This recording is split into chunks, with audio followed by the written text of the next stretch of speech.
Witam Was wszystkich bardzo serdecznie w kolejnym odcinku na kanale o pająkach, skorpionach i innych cudach. W dzisiejszym, acz krótkim odcinku opowiem Wam co nieco o 8 pająkach, jakie chciałbym mieć kiedyś w hodowli, a zatem do oglądania.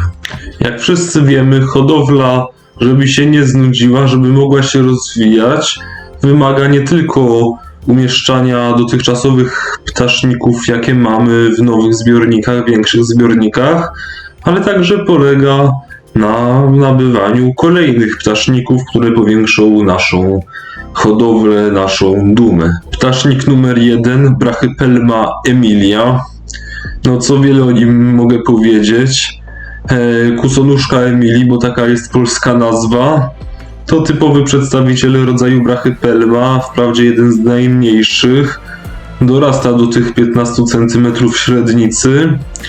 No, wydawać się by mogło, że jest bardzo podobna do Brachypelmy boemei, jednakże są pewne różnice.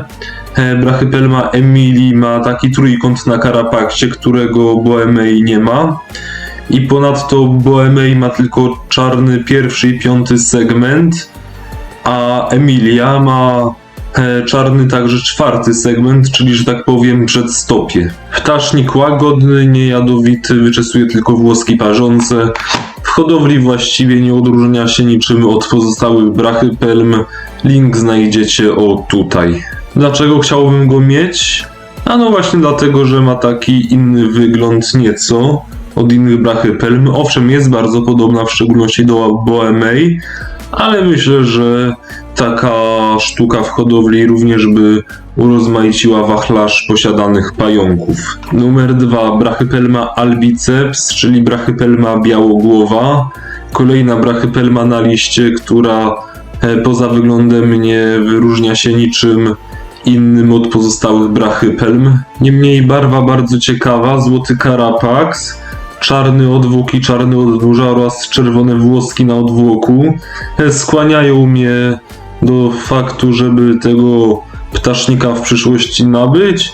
No niestety ptasznik ciężko w Polsce dostępny, niemniej bardzo pożądany. No jak to brachypelma zamieszkuje południowo-środkowy Meksyk, są to konkretnie stany Guerrero, Meksyk, Pueblo i Morelos. Niegdyś zaliczany do rodzaju Aphonopelma, o którym wspominałem w poprzednim odcinku o Brachypelmie boemei, tutaj macie link, gdzie po prostu Brachypelma boemei była bardzo podobna do ptasznika z rodzaju Aphanopelma. Numer 3, Gramostola pulchra, czyli po polsku pręgoszatka piękna. Ptasznik z rodzaju Gramostola, czyli z rodzaju, którego jeszcze nie mamy własnej hodowli. Ptasznik jak najbardziej dostępny w Polsce. Niestety nie nabyłem go jeszcze, gdyż jest jeszcze stosunkowo drogi. I po prostu czekam, aż będę finansowo mógł temu zakupowi podołać. Występuje on w Urugwajanie w Brazylii, w brazylijskim stanie Rio Grande del Sul. Jak widzicie, to jest pająk czarny i właśnie ta jego czarna barwa mnie tak przyciąga. Lubię ciemne kolory. I poza tym to jest taka bardzo ładna czerń, nie jest to taka zwykła czerń, to jest taka czerń jak ma kret futro, taka ładna, błyszcząca, świecąca się. I właśnie to przyciąga moją uwagę i dlatego też bym chciał tego ptasznika kiedyś mieć. Zamieszkuje wilgotne lasy równikowe, samiec dorasta do 7 cm, samica do 9 cm. Jeśli chodzi o warunki hodowli, to są to warunki, że tak powiem, klasyczne. Typowy ptasznik naziemny zamieszkuje po prostu jakieś nory. Numer 4 to jest ptasznik, o którym już powiem kilka słów więcej. Pterinochilus murinus, czyli skrzydłowark myszowaty. Mnie najbardziej interesuje odmiana Usambara, ale wiem, że także jest odmiana Kigoma, ale także kilka innych umaszczeń barwnych. Zamieszkuje on krainę etiopską, czyli region zoogeograficzny w Afryce poniżej zwrotnika Raka. Zamieszkuje właśnie takie kraje jak Tanzania, Demokratyczna Republika Konga, Mozambik, Zimbabwe czy RPA, a także jeszcze kilka innych krajów. Pająk ten zamieszkuje regiony suche, jak sawanny, stepy i lasy liściaste. Zamieszkuje nory, których sam jednak nie kopie. Jest to pająk bardzo pajęcznujący, zatem warto mu dać w terrarium coś, o co będzie mógł rozpostrzeć swoje pajęczyny. Co tego ptasznika wyróżnia spośród pozostałych? Jest to ptasznik bardzo szybki i bardzo temperamentny. Po prostu jest bardzo zwinny, szybki. A jeśli chodzi o jego charakter, to właśnie jest to ptająk bardzo ofensywny. Nie ucieka przed napastnikiem, tylko jak napastnika nie uda się odstraszyć, to po prostu sam się na niego rzuca. Jego jad jest bardzo silny. Towarzyszy mu silny, przeszywający ból. Niektórzy porównują go do oparzenia żelazkiem. Ból nasila się po kilkunastu minutach, natomiast od kilku do kilkudziesięciu godzin nasilają się inne objawy po ukąszeniu tego ptasznika. Są to przykładowo drętwienie w miejscu ugryzienia, są to nudności, są to zawroty głowy. Objawy te słabną po jakichś 3-4 dniach, jednakże całkowite wyleczenie następuje dopiero po tygodniu. Niedopowiedzeniem byłoby, gdybym nie powiedział, że ukąszone miejsce oczywiście puchnie. Rozmiar klasycznie do 13 cm średnicy. Z tego powodu ptasznik ten jest raczej zalecany bardziej doświadczonym hodowcom. Niedoświadczone osoby też nie powinny go brać na ręce. Ja pierw chcę zdobyć trochę doświadczenia z innymi ptasznikami, ale nawet gdybym to doświadczenie zdobył, to na pewno bym go na ręce też nie brał. Na szczęście ptasznik ten jest pocieszny dzięki swojej żywej, pomarańczowej barwie. A dlaczego chciałbym mieć takiego ptasznika? A to ze względu na jego piękną barwę, która daje mi poczucie afrykańskiej egzotyki. Ponadto należy pamiętać, że to jest ptasznik, jak wspomniałem, jadowity, bardzo temperamentny, dzięki czemu na pewno bym odczuwał ten dreszczyk emocji, satysfakcji, że mogę się takim ptasznikiem zajmować. Kolejny ptasznik na liście Amazonius germanii, czyli amazoniec gujański. Co by powiedzieć, typowy ptasznik nadrzewny, więc wymaga terrarium o podstawie 20×20 cm i wysokości 35 cm. Dobrze, żeby miał kawałek korzenia albo jakiejś liany, aby mógł o nią rozpostrzeć swoje pajęczyny. Ptasznik niezbyt agresywny, raczej ucieka do nory.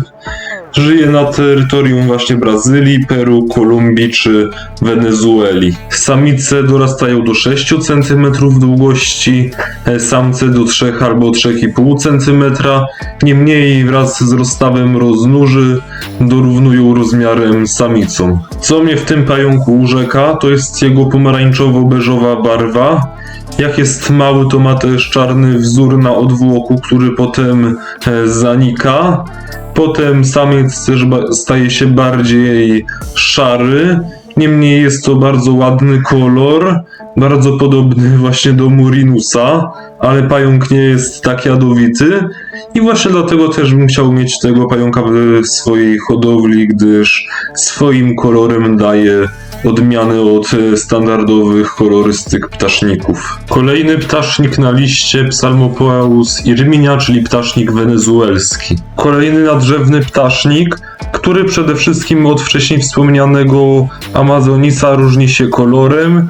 Samica jest czarna z pomarańczowo-czarnym ornamentem na odwłoku.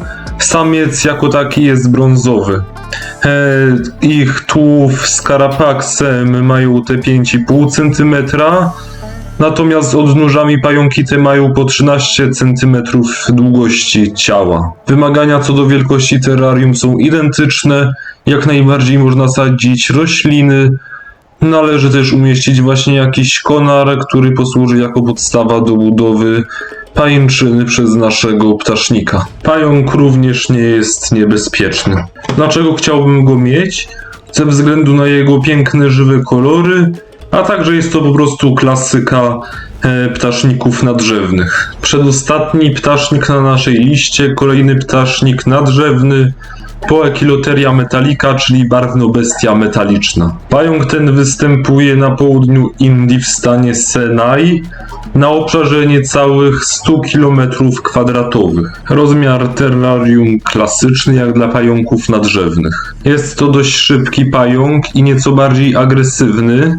Kiedy nie uda mu się uciec, atakuje napastnika. Jego jad jest dość silny, może zagrażać zdrowiu, a nawet życiu człowieka. Karapak z odwłokiem mają 6,5 cm, natomiast średnica odnóży ma 16 cm. Dlaczego chciałbym mieć tego ptasznika? Chodzi tu o jego barwy. W przeciwieństwie do innych poekiloterii, jak Rufilata czy Ornata, które są szare, ten ptasznik jest w znacznej mierze niebieski. Ma też elementy bieli, żółci i czerni.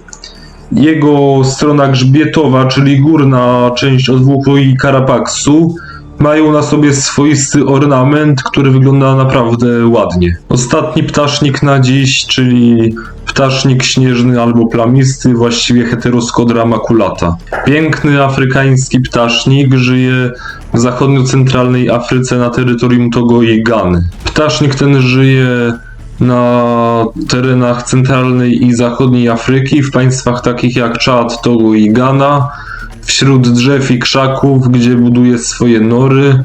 To też należy mu zapewnić jakieś elementy drewna i liści, w których będzie mógł zbudować sobie swoją kryjówkę. Jest to pająk, który woli uciekać.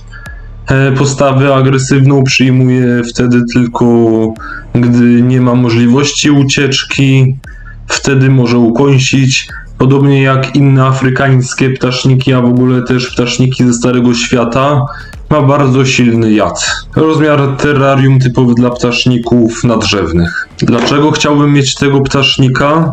A to dlatego, że choć jest biały, co jest takie niespotykane jak na ptaszniki, jest on bardzo ładny. Ma takie ładne czarne wzory, ornamenty na ciele, które wyglądają bardzo epicko. Ponadto wiadomo, ten dreszczyk emocji towarzyszący hodowli afrykańskich ptaszników. Ponadto chciałbym wam podziękować za wybicie 70 subów. Akurat 70 sub wybił w momencie nagrywania tego filmu, za co wam bardzo dziękuję. Mam nadzieję, że wkrótce osiągniemy w krótszej perspektywie 80 subów, a w dłuższej perspektywie moje małe marzenie 100 subów. Mam nadzieję, że to się wkrótce spełni. W tym odcinku to już wszystko. Mam nadzieję, że wam się podobało. Dziękuję wam za oglądanie. Proszę zostawcie suba, komentarz i łapkę w górę, to się naprawdę przyda.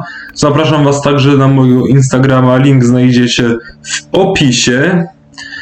Zapraszam was na kolejne odcinki, które już niebawem. Do zobaczenia i cześć!